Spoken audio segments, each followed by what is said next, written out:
Heading into this draft, James Hagens was the first overall pick. And over the line, out in front, and a shot, they score! It started with Hagens at center ice.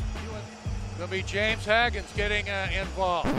Wait, no. Michael Misa has broken out this season and has proved why he's an exceptional status player. He is the clear choice for the first overall pick. Misa might want another. Here comes Misa, he scores! Oh boy, good goal. The block and felt it a little bit. Now Misa able to go out in front, score. Okay guys, what were we thinking? Misa couldn't even crack the World Junior roster. Clearly Porter Martone deserves some consideration here. The kid is 6'3" with one of the highest skill levels and skates like the wind. This rare combination surely makes him a top prospect. Zone. Here's Martone. He's in. Shot. Scores! And the new captain in Brampton, Porter Martone has got the first. Porter Martone, centering pass, scores! Okay guys, we made a mistake. We were so dumb when we made these original rankings. We just got it all wrong. James Hagens, nah. Michael Misa, yeah, he had one of the greatest OHL draft years since McDavid and basically has no flaws in his game, but he is clearly the second ranked prospect. Obviously. In fact, you know what? He's not even second best. There's some kids from Sweden who are way better. We were so dumb. This year's top prospect is obviously Matthew Schaefer. Yeah, he had a serious season-ending injury and only played 17 games, but did you see him in the 2 games in the World Juniors? Back with it. Tired Fins on the ice. Here's McKenna. Loose in front. Good stop. Rebound. Score! Gives it back for Schaefer. In comes Matthew Schaefer. Walks right in. Backhand shot. The pass is knocked away. It's poked ahead by Schaefer. In comes Gauthier along with Schaefer. Good back by Schaefer with a chance. And today's video is sponsored by SeatGeek. Now that the hockey season is over and we're entering the off season, you might be sad like me, but you know what would turn my frown upside down? Seeing a concert. Maybe go and see Theo Vaughn in Calgary this summer. Because guess what? Not only is SeatGeek the premier location to pick up tickets to your favorite team, but they're also the premier location to find tickets to your favorite band or artist. With so many artists on tour, make a memory this season and use SeatGeek to get you there. Morgan Wallen, Metallica, Beyonce, Tyler the Creator, Post Malone are all on tour. You can see The Who's farewell tour for $35 in Toronto.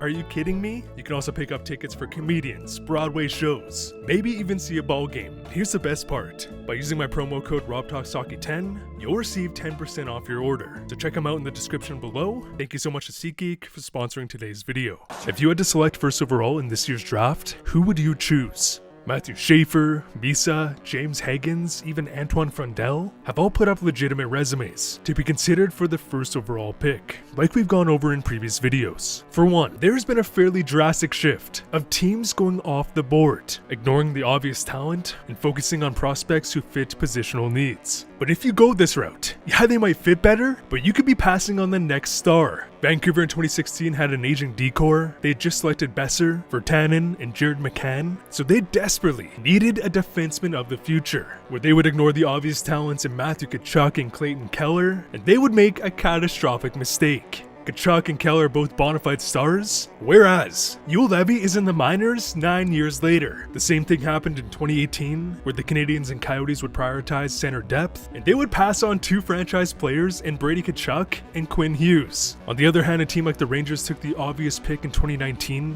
where they would opt to draft Kaapo Kakko, but after big free agency signings and acquisitions, Kakko would go from an organizational building block to pushed into the bottom 6. So many choices, so many factors that could lead to a Stanley Cup, or they could lead to catastrophic failure. In the 2025 class, there is no clear first overall pick. So, who do you choose? Because what's so fascinating is that the NHL conducts their draft at a far younger age than other major leagues. In the NFL, MLB, NBA, it's not surprising, if not the norm, to see a pick being drafted between the ages of 20 and 22. In the NHL, this is non-existent. The oldest prospects we see at the top of the draft are only older because he has a late birthday that caused them to be ineligible for the prior year's draft. So, why is this? Well, back in 1979, the NHL actually had the same draft format as these other leagues. But all of a sudden, they had stiff competition, as the WHA would start recruiting big stars like Gordie Howe, paying a premium for them to leave the NHL for a competitor. The NHL, who of course were furious about losing so many stars, would do something unthinkable, as they would lower their draft age from 20 to 18. Therefore, they could take these players' rights before the WHA had a chance, which would then allow them to swoop in and claim the rights of every top prospect but with the inherent downside of now having to draft kids who aren't even close to their final product. Because as we know,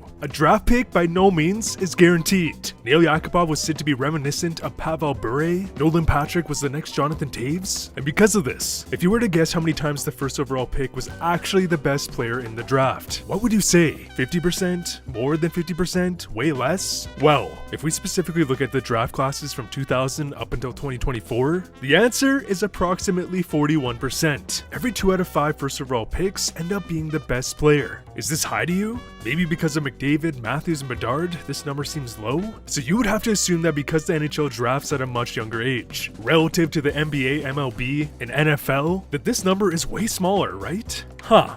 Let's investigate. So the NHL is at 41% as we just went over. The NBA is at 30%. So the league most similar to the NHL out of the big four drops to 30%. And this is where things get crazy. Now the NFL is so reliant on positional needs that it is very hard to calculate these odds, but ultimately it's less than 10%. The MLB is so hard to predict that it's sitting at roughly 5%.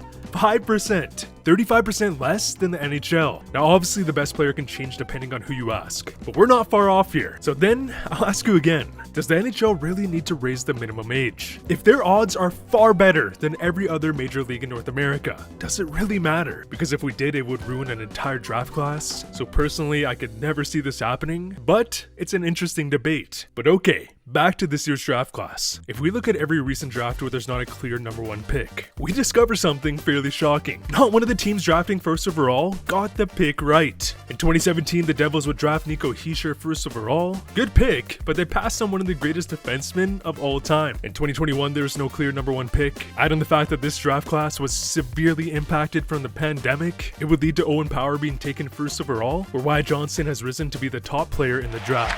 Stars right back to work. They score again. Wyatt Johnston. Bang, bang.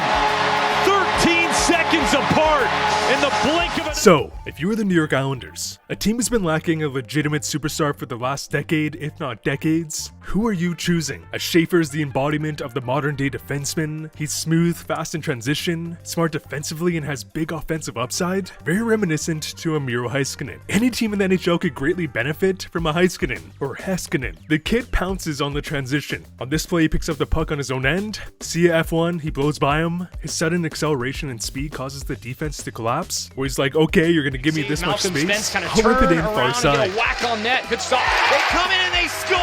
I've honestly never seen a defensive prospect jump up more on the rush than Schaefer. His speed, vision, puck control allow him to effortlessly blow by the opposing defense, where at a minimum, he's able to consistently gain the offensive blue line. Now, I think when it comes to Schaefer, even if he doesn't develop into a Norris guy, any teams who draft him will be happy if he comes remotely close to a Miro Heiskanen. Next, we have Michael Misa, which is fascinating because after getting exceptional status, he was prematurely labeled as the obvious top pick in this draft. But then, it would happen. Misa would begin to stagnate, if not regress, in his sophomore season, which on face value is a bit absurd when you consider he put up 75 points as a 16, 17-year-old, but not when you're granted exceptional status, where scouts are expecting to see linear progression. So combine this with him not making the World Juniors, it seems like this has really soured his draft stock in the minds of many scouts. But the man just had a near goal per game, 134 point season. Come on. So you would think he's a massive defensive liability and puts no effort on the forecheck, but that's not true. On this play, he applies relentless pressure, leading to a turnover and goal. Trying to get it ahead. Misa stolen. Backhand pass. A chance for the Spear. Now going in. A shot. He scores!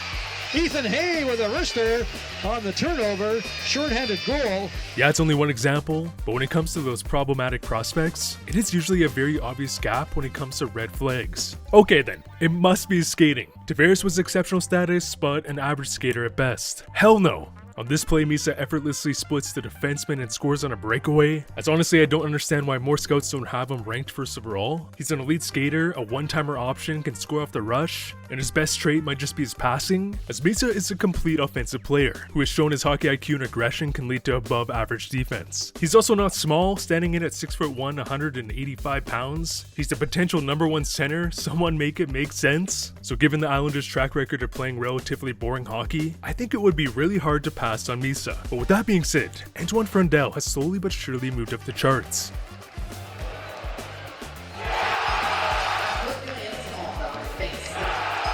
He's He's a highly versatile player who took on a big role in the Allsvenskan. He has shown tremendous offensive and defensive upside. Look at the awareness, skill, and poise on this goal. It's gross.